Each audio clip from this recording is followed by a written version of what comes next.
The gender contract is millions of years old, but it's only been on Earth maybe a couple million years, just a little over a million, that you have the gender contract. The gender contract is the agreement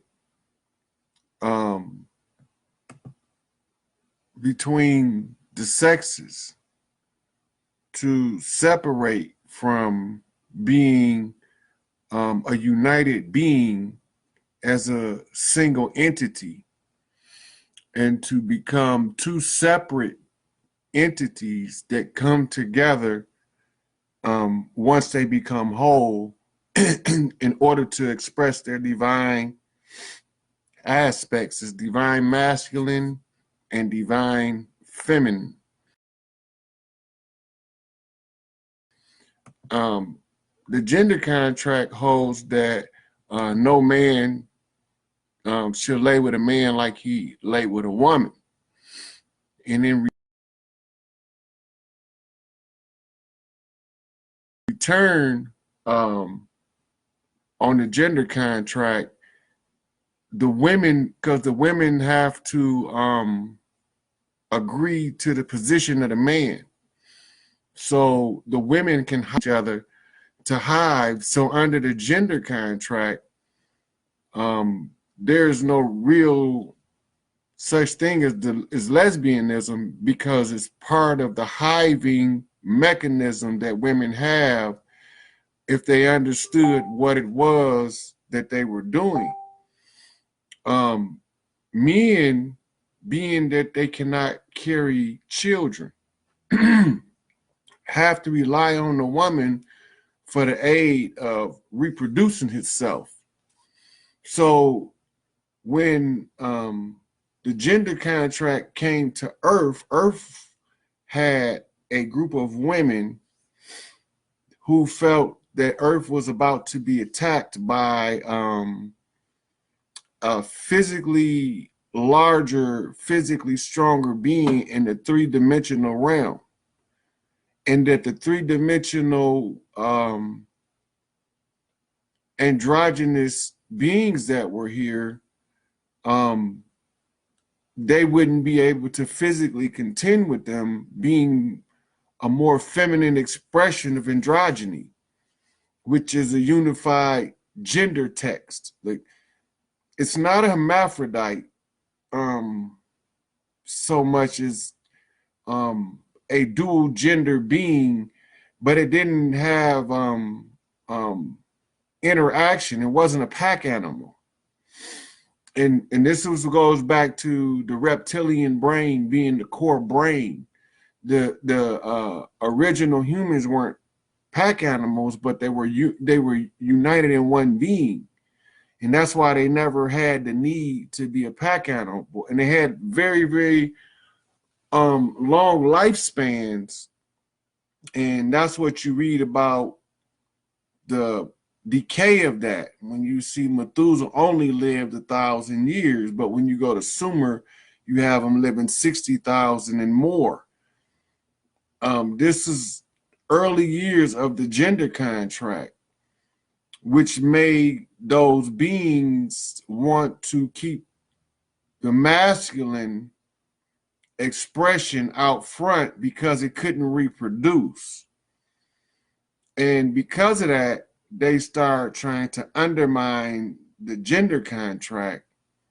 And it's been an ongoing pursuit and a battle for the woman to get her just respect because of those selfish and self-centered sociopaths who feel that the woman should be subjugated and treated as less because she has a womb. Because the womb is superior and he has no womb. His womb atrophied. It became known as the prostate. So if you really look at when they tell you to make supplication to a deity, they tell you to prostate. It's the same word. A prostate and prostrate, it's the same word. Just by adding the R, just changes a mild tonality in the pronunciation, but the phonics of it is the same. The root word is the same. And the whole expression, when you hear people talk about a guy that's born gay, what they are talking about in that aspect is a guy who had a upside down prostate, where a G spot would be on a woman in the front. Because the prostate is upside down, he become aroused erotically when he goes poop. Poop. And that's why they say he was born gay. But he not born gay. You're not born, you're only born with gender specific identity according to the contract. Before you born into this three-dimensional fixed position reality, you agree to your gender.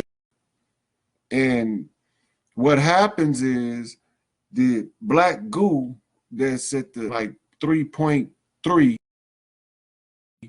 out of your visual light spectrum, they use it to make the person enter their physical body either backwards, upside down, or reverse. By putting them in the body wrong, it makes their expressions become abnormal, odd, neurotic, into the developing fetal DNA as it replicates. It interferes with the pattern and the connection, specifically at the part of the DNA that allows the developing child to understand his sexual identity. When you hear them talk about the gay agenda, they are talking about an art of war written by homosexuals specifically for the purpose of converting heterosexual male children into homosexuals. And the purpose of it is this. It has nothing to do with sex. It has everything to do with sorcery. It has nothing to do with sex. It might come across to a commoner as a sexual perversion, but they know that they're using it for a vile form of sorcery that relies on a blatant violation of the contract in artificially stimulating the mitochondrial in the male by trying to make his prostate vibrate as a uterus. That's the whole purpose of it. It's about power. It's about artificial power. It's about imposters sitting on the throne. It's about the Pope pretending to be the Black Madonna, seating Queen Elizabeth, but he don't have the real authority to do it. So when she assumed the position as a queen, nobody questioned it because they never questioned his authority. He was placed first by Constantine, but he claimed his authority by Peter. But when you look at the word Peter, Peter in the Greek is pater. Pater is also father, and that's why they call Catholic priests father. They call them Peters. But if you remember, Peter was the one who denied him 3 times before the rooster crowed. Peter was the one denied him 3 times before the rooster crowed. So this treachery here becomes more involved in the suppression of the woman, because now they're gonna feed you a story with the specific intent of demeaning the woman to defy the gender contract. There's only one case of somebody actually being punished or um, attacked because of homosexuality in the Bible, and it wasn't Sodom and Gomorrah. When you go to the story, Sodom and Gomorrah was attacked because they overall sins. They were wicked overall. It wasn't sex involved in it at all. And it was when they asked who the strangers in their town was, who's stepping on my turf, who these niggas in my hood. And patriarchy tried to make it look like it was something other than it was, because they did never tell you that one of them two that went into Sodom was a woman, first and foremost. They didn't tell you that because they don't know, because they wasn't there. Another thing they're not going to tell you is that they were doing more. They were using usury. Everything going on in America now that we hate about America, in the country that everybody loves. And remember, everybody love the country, but the things about it that the people hate are the things that Sodom and Gomorrah was destroyed for. It wasn't destroyed because people was gay. That's not what the prayers was about. It was about Sodom being wicked. It was about the debauchery. It was about the gambling. And it was about the drinking. It was about the eating babies, feeding them to Moloch, sacrificing them on the altar. These are the things that was going on in Sodom and Gomorrah. But the King Saul threw a javelin at his son Jonathan because he believed that Jonathan and David was having some kind of illicit affair. And when he threw the javelin at him, and this is how you know, because he told Jonathan specifically, he said, that thing that you and David do, that wickedness uncovers the nakedness of your mother. Now, that's a colloquial term. It's like a slang of the era, to uncover the nakedness of your mother. That term is a term that was normally expressed on behalf of a out of control young woman when she exposed herself to men at an early age. They are telling this young woman that she is exposing herself, and she's exposing as if it was her mother laying there. So in other words, the term is a term that was back then applied to girls, but he's applying it to his son in relation to David, who's not yet about to be king yet. He's not anointed to be king yet. He's just shepherd boy that actually slung this slingshot and popped Goliath upside the head. But in the story, Jonathan is being accused of doing something that was wicked with David that uncovered his mother's nakedness, or made somebody fantasize that they was having a relationship with his mother, is what it means. And it was used to be implied to a young girl in order to prevent them from running off with older men, because it was a common practice back then for the men to catch the girls at the wells, get the water, and they grab them by the hand, and the young girl don't understand. So she understand that it's not a good thing to from the father or the older men was you don't off before men, because they would treat you and fantasize as if you was an adult female, like you were your mother. And nobody wants a motherfucker around them. So this was the way of making the young girls have an aversion to getting caught and kidnapped by older men. And so this was odd that he would be telling his son this after he tried to assault him with a javelin. There's no other obvious reference to any punishment for homosexuality other than that's direct, other than a law given that a man should not lay with a man as he lay with a woman, which is a continuation of the gender contract at the closing of an age, which the gender contract now has to be renewed by decree. The decree have to specifically tell men not to lay with men like they lay with women. Because if you don't do that, it opens the gender contract for the men to lay with men like they lay with women, and it interferes with the balance of nature because there's already a lesser amount of males in order that the women can reclaim control of the earth in the time that the men decide to violate in mass the gender contract. And so this is why they say that the wickedness would be as in the times of Noah, when they needed to destroy every collective, violate the gender contract in mass, that the society is no longer redeemable because they won't return to the contract. Now notice I keep using the specific word contract because it's part of the agreement of living in a three-dimensional fixed position reality. You under a contract to be here. You under agreement to be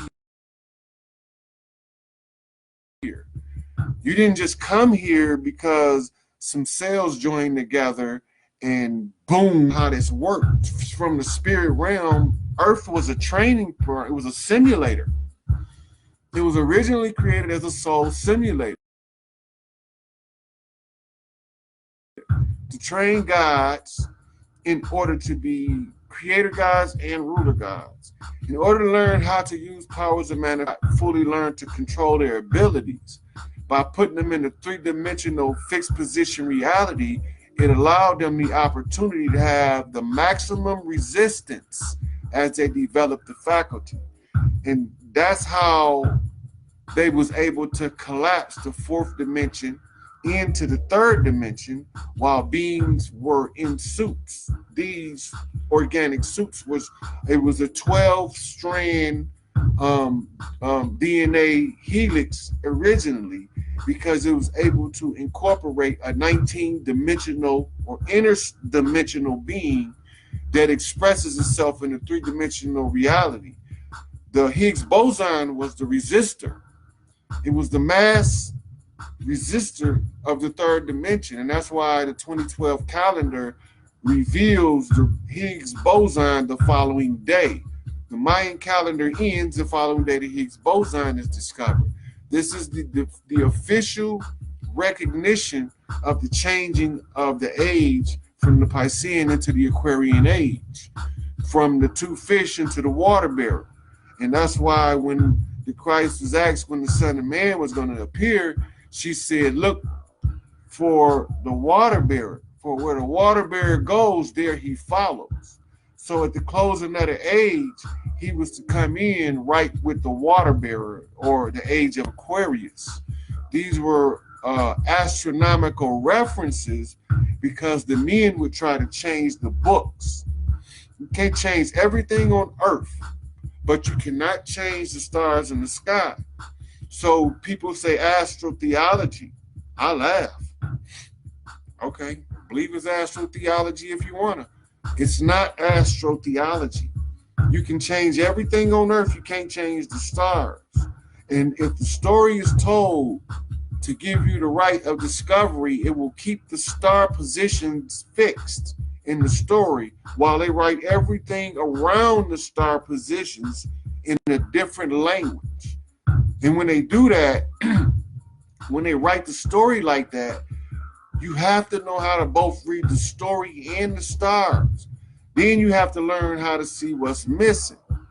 And so the stars in the book tell you how to read the times by mapping the astrology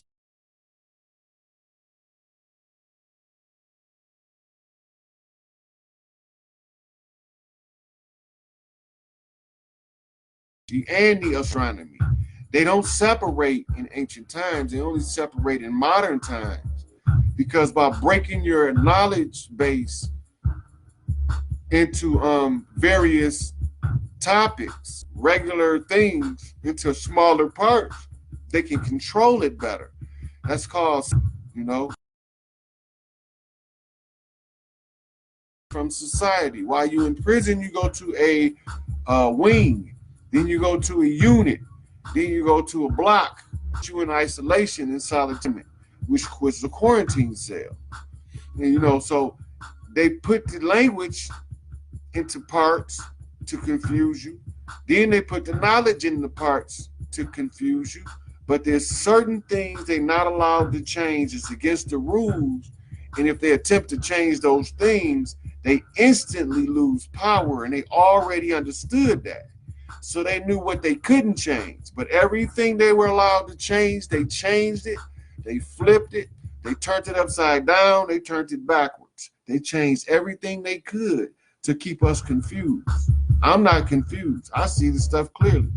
Example, they have us thinking that north is up and south is down. But when you go back to the ancient Egyptians, the southern cataract is what we call north. It's in the north. This is the wrong orientation. The wrong orientation. What happens when the orientation is wrong? Confusion. It's obvious. If the orientation is wrong, then there's a confusion. It has to be, because you have to try to figure out the correct orientation. This is the confusion. And then when you get in that confused state, they can tell you whatever they want to tell you to try to give you the semblance of balance. And that's how they confuse the orientation. And it's not just gender orientation they confuse. They confuse your orientation to this three-dimensional reality. You thinking that you are a part of this reality when you are actually a being using a suit that self-replicates itself for a period of time before it exhausts its ability to rebuild, because it doesn't run at full efficiency. Because it doesn't run at full efficiency, it limits the amount of time that it can last. It can't last forever being inefficient. That's what's the word?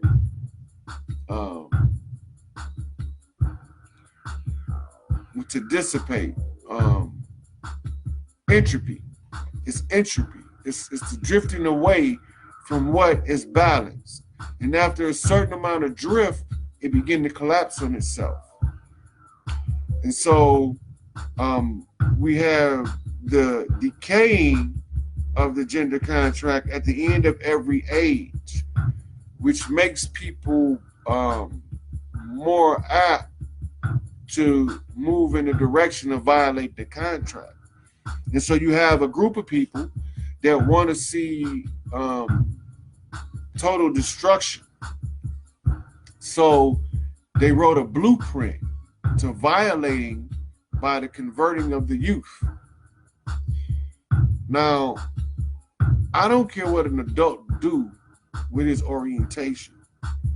He can smear it on the wall, put it under his pillow, stick it in the refrigerator in a jar, put it in the cabinet in the cereal box. I don't care. He's an adult. Do what you want to do with it. But when you are an adult and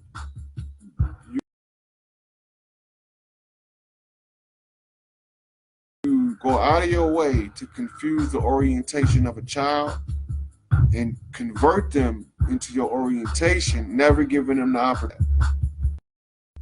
A big problem with that.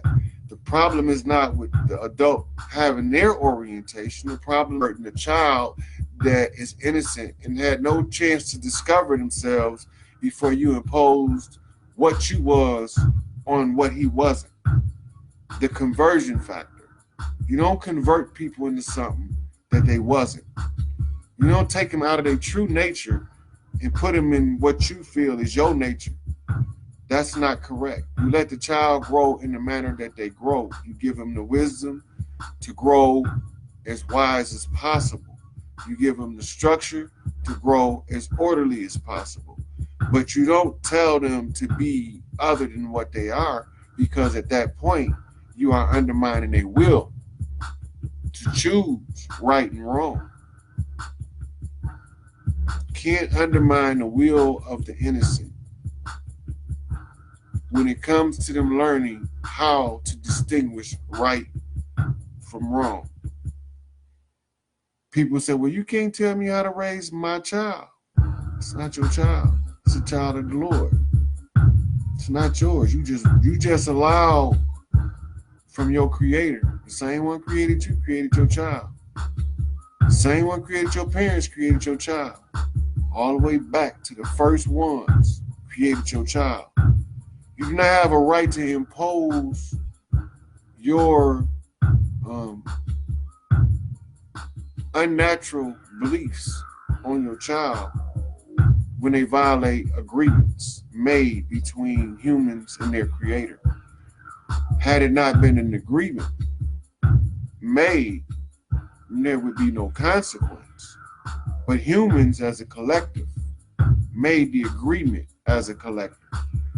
And I don't care what your orientation is personally. If you're a good person to me, you're a good person to me. Just don't convert the children against their will. You are undermining their will. That's where the problem comes in. They never had a chance to discover who they are before you told them they were something different than what they were.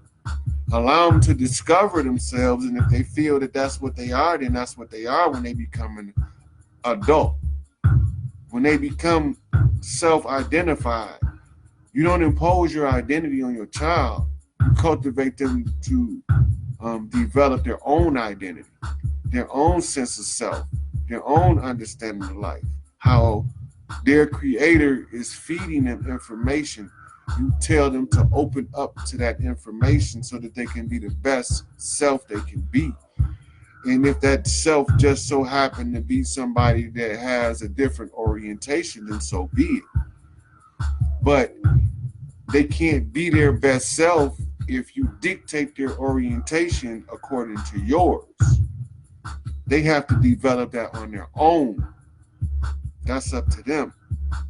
You just give them the tools to be as wise and make the best decisions possible. You had to program their computer for 7 years. Their computer for 7 years. And then you have to give them practice for the next 7 years. And then you have to initiate them into adulthood. But you don't dictate to them that they gay and they 3 months old. He don't even know he on earth yet at 3 months old. You can't tell him he gay at 3 months old. The only way you can tell a 3 month old gonna be gay is if you have a 2X male. That's it. If his DNA comes out under the microscope, 2X chromosomes, and his mother decided to override that and make him into a man, it's a chance he might have been born gay. There's a chance he might have been born gay. Or if his mama switched up her hormones. She can switch up her hormones and change his gender midstream and he'll have both. Or she can just balance the hormones and he'll have both. She can change all that. But when the women are agitated, they start producing different types of people with the most negative traits for the progressive development of the human species. And that don't have nothing to do with orientation. This is more along the lines of like children born with defects from women being agitated and constantly oppressed. It's anywhere you go, if you oppress any ecosystem, defects occur. The gender contract doesn't fall under that category because the gender's split from one. So it doesn't fall under the category like when you have a defect in nature from a suppressed ecosystem. That goes to the defects, like frogs with 3 legs on their back from a suppressed ecosystem. The gender contract relaxes at the end of every age, and that's why the prophecy always bring up that it returns, because there will be men that will try to undermine the gender contract by converting people that doesn't have a sense of self yet. This is documented in ancient texts, and it does it every time that the age changes because they don't want the women to regain the power on earth. But when most of the converts, that's converted early enough identify so much with the women that they're gonna back their play, and so it becomes counterproductive to those sociopaths that want to break the contract so that they could destroy us all. You can break a contract with a man, but you can't break a contract with the creator. You have to honor it. You have to honor it because you agreed to it, and that's part of your responsibility for being here. You don't have to honor it because I tell you to honor. You honor it because you agreed to it, or you wouldn't be here. If you didn't agree to it, you wouldn't have on a man suit. If you didn't agree to come in your gender as male, you wouldn't have a man suit. It's hard to get a man suit on Earth. The hardest suit on Earth to get is a man suit in the human arena. Out of all of the animals on Earth, the humans are the hardest to get a man suit. The gender contract is that stern and strict. And so at the close of the age, the so-called African Americans, those covenants, they got a lifespan, and they tell you what the lifespan is when you find out what they are. You know the duration of them. You say, Abraham, no, stubborn, they ain't gonna listen. It's gonna be another 80 years. Added on to that, that's 480 years. Well, Congress passed a piece of legislation actually to recognize the 400 in 2018, which made 1618. But according to Lerone Bennett, Jay Rogers, and a couple more of them, the first set of African slaves came approximately 80 years before the date 1618. So when we look at it, if we go back approximately 80 years, we end up in 1980 from 1938. Something like that, 1938. That's when Malcolm got out of prison, I believe. It's like 38. And, Elijah started teaching. Malcolm was learning in there. It was the 40s. Malcolm got out. But when we're looking at what took place in the last 100 years, we can see, I don't know what that was, but I guess it's time to wrap this one up. So the gender contract was an agreement made by a group of women who were Sibyls. And they created the gender contract with the creator in order to have men to protect Earth from the coming invaders that they seen coming by the way of clairvoyance. They seen them coming before they even got here. So they decided to contract with the creator to allow them to produce males. And they produced males that were guardians, but when they got here, big battles took place, battles that ended up separating the genders altogether. And that's your Wonder Woman story, and while the women was there and the men weren't, because they're going back to a reference of when they moved the males to Mars, and they left the females was left on Venus, and Venus was bigger and it was in a different position. Earth wasn't even in this solar system at that time. The women lived on Venus, and Venus was approximately where Earth is now, and Venus was a little bit bigger, and it had a similar atmosphere and climate as Earth. And Venus became known as the lady of the solar system at that time, and she still had great sway, and she is very, very closely connected to Earth, being a feminine planet blown from another another entirely different area of creation into this reality and into this solar system, and followed by another blast that left another ship in the solar system. So then when we get down to it, they were trying to protect themselves from what y'all call now what we know as the Anunnaki. The Anunnaki they seen coming ahead of time. But before the Anunnaki came, they end up having conflicts with a different group of beings from a different place. And these are what they call Andromeda beings, who were also primarily of a masculine disposition.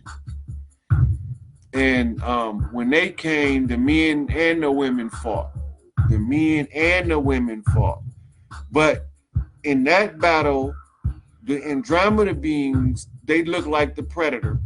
The Andromeda beings wiped out all of the men. And this is when they're talking about the battles between men and giants, because they was too big. They was huge.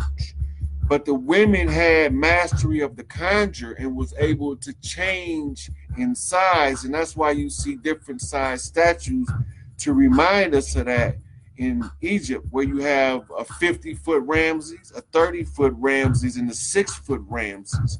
They was reminding us of something. And this is the era that they was reminding us of. And there was a small group of males who were able to grow, and they were not split in the tunnels. They weren't split in the tunnels. These males were born by parthenogenesis, and it gave them access to all of the abilities that the woman had as far as growth is concerned, and the ability to harness the powers of earth in order to fend off the threat and to change the vibration and raise the vibration of earth above those beings that vibrated on a lower density that would be a threat. And so what ended up happening was these beings from Andromeda went on missions and night raids to get rid of the men, because they was really not looking for all of the men. They were looking for the special ones, the ones that was born through parthenogenesis, the ones that had full access and able. They call them now Titans. That's what they call them now, to Titans. They were the spirits of the earth manifest in masculine form in full force without the brakes. They don't have the brakes that regular men had to keep them from not conforming to the contract and how reproduction would be used to allow them to procreate, because unlike the woman, they couldn't procreate. And this also would cause the war in heaven.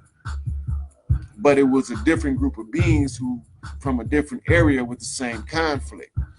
And so there's Titans fighting the Andromeda being, and now you see that the ship crashed in the south. Okay, it blew a big old chunk of the planet away. Not very, very pretty. And in the battle, once he became aware of the battles, he began to split himself, because he was a multi-dimensional being. And he did this by making the mitochondrial vibrate in a three-dimensional reality with the force of electromagnetic frequency. And using his mind, he was able to program it as if his DNA was present in the same field type that your DNA lays out the structure of your body, as if you're going to be an endomorph, an ectomorph, or a mesomorph. What type of body you're going to have? That's a field, and it's a specific DNA sequence. It's a binary code.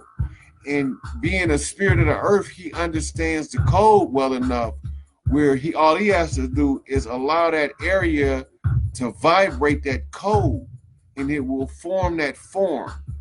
And then he could divide himself just like gold.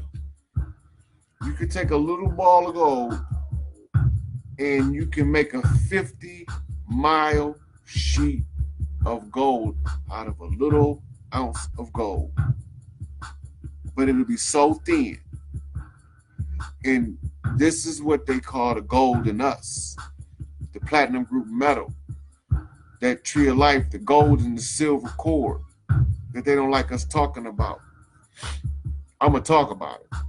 That gold and silver cord, that kundalini, that unified masculine and feminine energy that allows us to correct what's not correct, to balance what's imbalanced. And from that point, we get here and we can have an option. As of right now, you cannot condemn anybody for their sexuality, because and change the age. The fabric of creation is so loose that the laws are not in full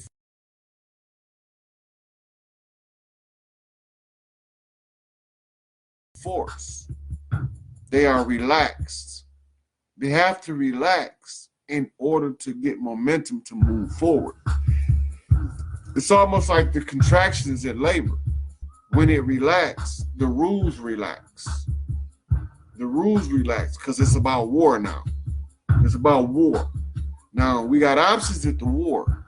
The war can be either mentally and spiritually and get it over with peacefully, or the war can get physical as hell, bloody and gory. But however it turns out, at the end of the day, we're going to have to get this situations corrected. We're going to have to restore the matriarchy. What does this do? Men believe that a matriarchal system is going to take all of the power from men. If you want to understand matriarchal system, the totems tell you how to study it. The totems, animals, tell you how to study matriarchy. They give you this lion. Study the lion. It's a matriarchal pack. Study the elephant. They matriarchal. Study gorillas. They matriarchal. Even though the silverback, he the guardian, he gonna bow down to the queen. Study the African, the villages, not the ones that's been colonized, the closest to the